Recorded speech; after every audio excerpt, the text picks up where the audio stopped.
Not something you see me do very often, by the way, is fucking air trumpet. What's up, motherfuckers? How you doing? Anyway, I just started this video. I have no notes or anything like that. I just figured, what the hell? One last video in the whatever the hell this place is in Neptune. One last Neptune video before I depart this place, because I'm moving out this week and I'm moving into my new crib. Either Saturday or Sunday is going to be when I get the final stuff out. But right now, since I'm moving, I worked this week. I'm actually just kind of taking stuff a little at a time. But my friend Adam is coming down to help me out to get the rest of the stuff out on Saturday. But if it rains on Saturday, we're going to do it on Sunday. Who knows? We'll see. We're going to play it by ear and see what the weather wants to do. Right now, it's supposed to rain on Saturday, so if it rains, I can't. We got just 2 trucks that we're doing, so it's not like I got a U-Haul and everything's going to be covered by the elements. So it's gonna, whatever. Just gonna play it by ear, but whatever. Just like I'm playing this stupid video by ear. Anyway, by the way, what are we listening to? We are listening to Kermit Ruffins and the Barbecue Swingers. Some New Orleans jazz. Something about you guys that you didn't know. Actually, I just started getting into jazz recently, and I find this music just... Now, I don't like the kind of jazz that makes you fall asleep and that kind of stuff, but this freaking poppy fucking just funky ass fucking shit that they got going on here with the fucking horns and whatever. There's also bass lines. If you ever listen to any jazz, most jazz has like an upright bass that they're playing, but that guy is all over that fretboard. He's playing the shit out of it.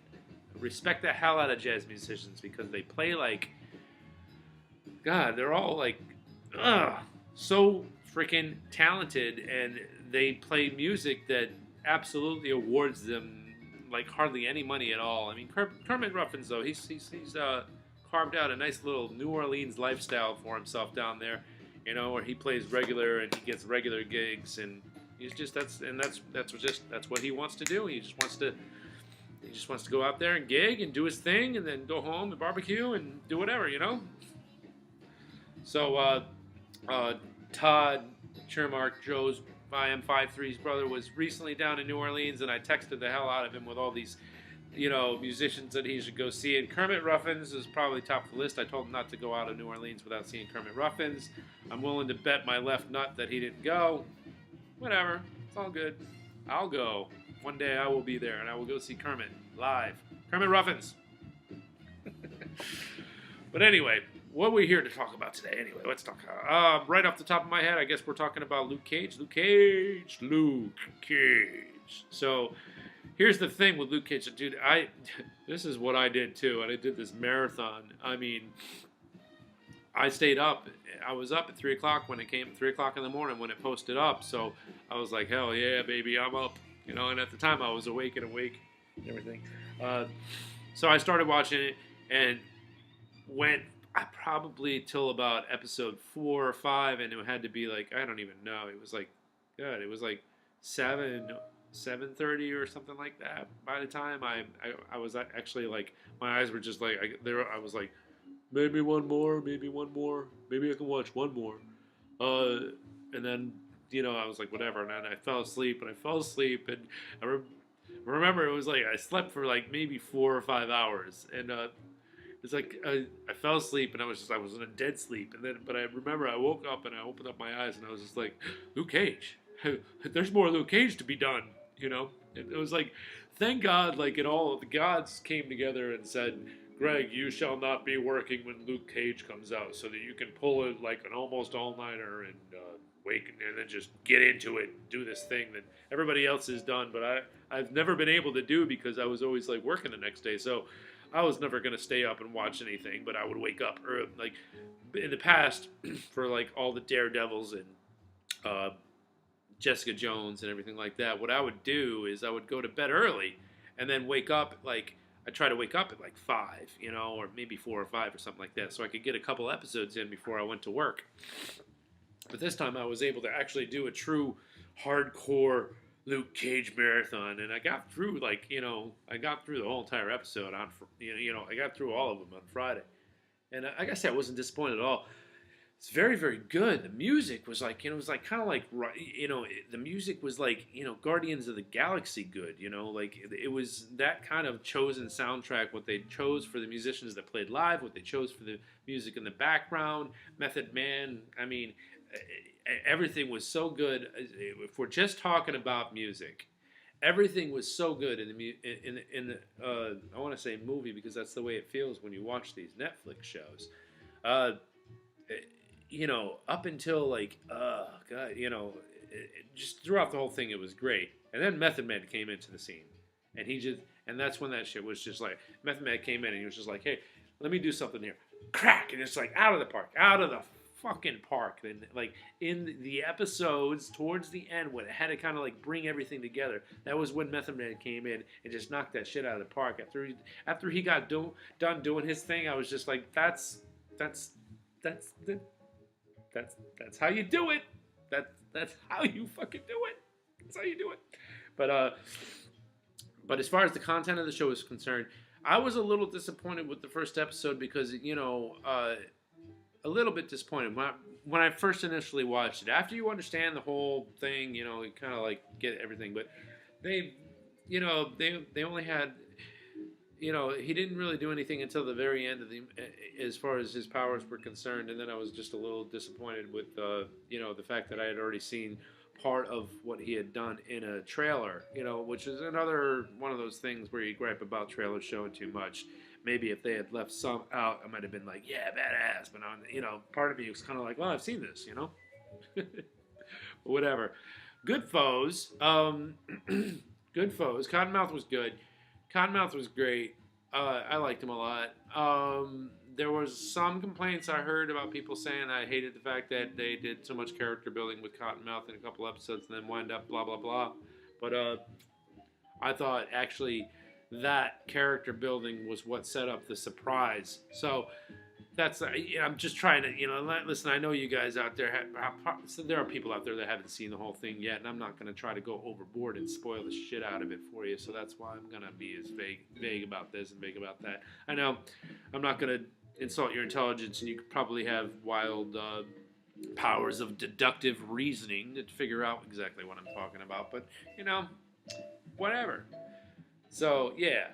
Diamondback. I'm talking about the two foes at this point. Diamondback was. I liked him. I did. I liked how.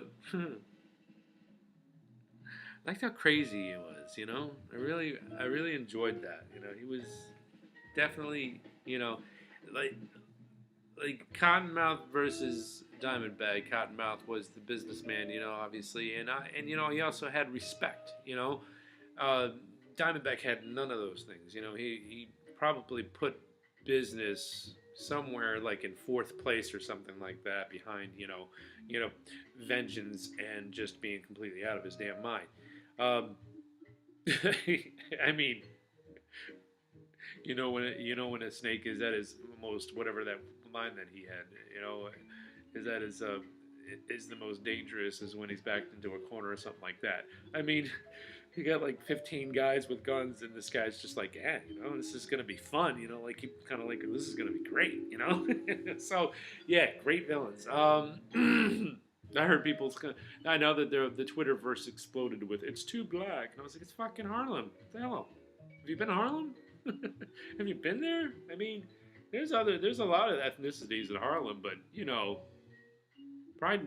primarily that's African American soil right there. That's your shit. That's their shit. It's not nearly as bad. Speaking about Harlem, though, I really did love. I love the fact that they film in New York City. I love the fact that they were probably filming in Harlem, and they filmed Daredevil in Harlem as well. But I've spoken about it before. Like the Harlem of today is nothing like it was in the '80s. Like in the '80s. I wasn't going there at all, by myself, and sometimes I probably wouldn't go there with people as well.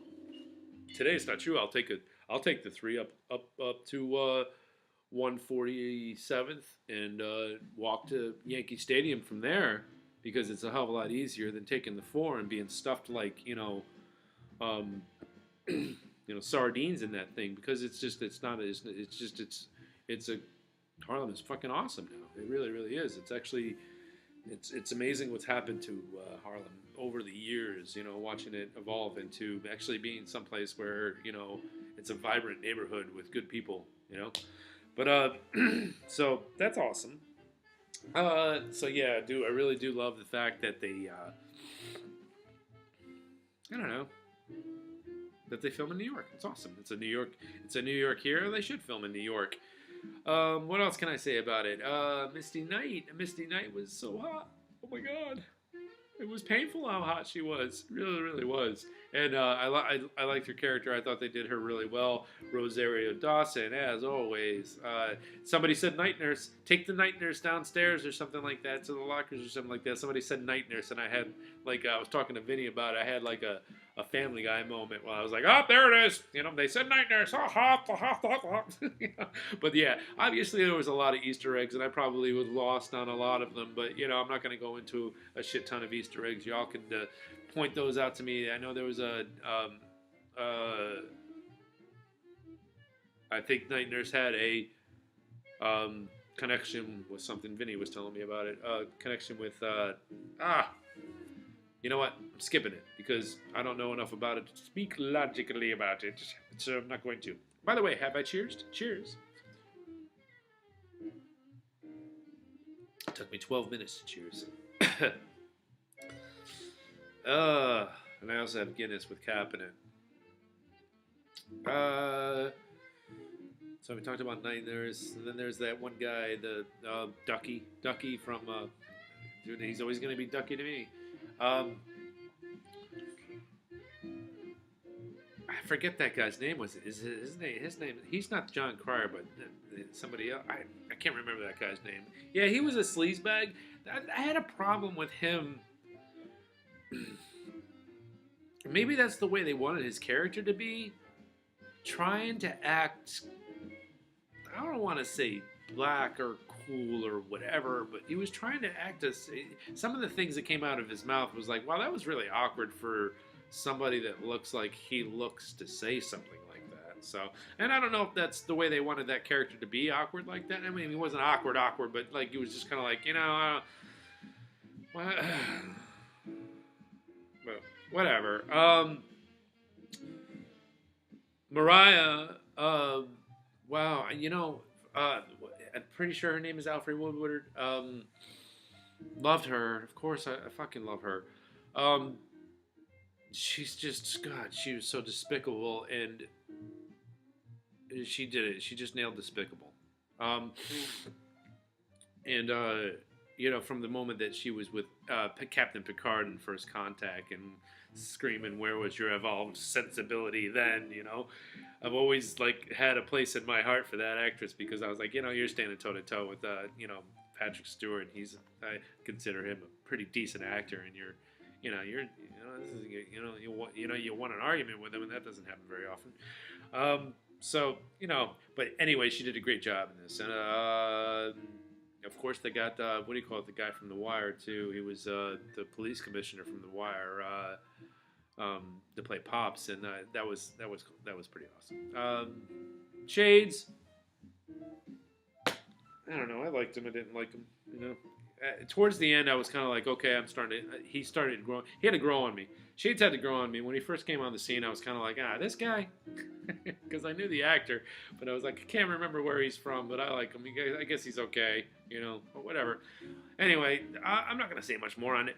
Overall, I really, really enjoyed the series. It did definitely, it started off really good, and then it did kind of drag a little bit, with the character building and all that stuff. But I understand why they did that, but they really did, But I think the majority of these series do that, though. They have these center episodes, and Daredevil probably did it the best as far as they were a little bit slower paced, with the whole Kingpin thing in season 1. Definitely did it the best, but this was no different, and I just enjoyed watching it. Everything about Luke Cage, and Luke Cage was just freaking great. He was an awesome hero. He was a great hero, and the whole thing with the guys walking around with the holy freaking shirts at the end was like, I thought that was fucking so bonus, and it actually said, this one said a lot. The show said a lot.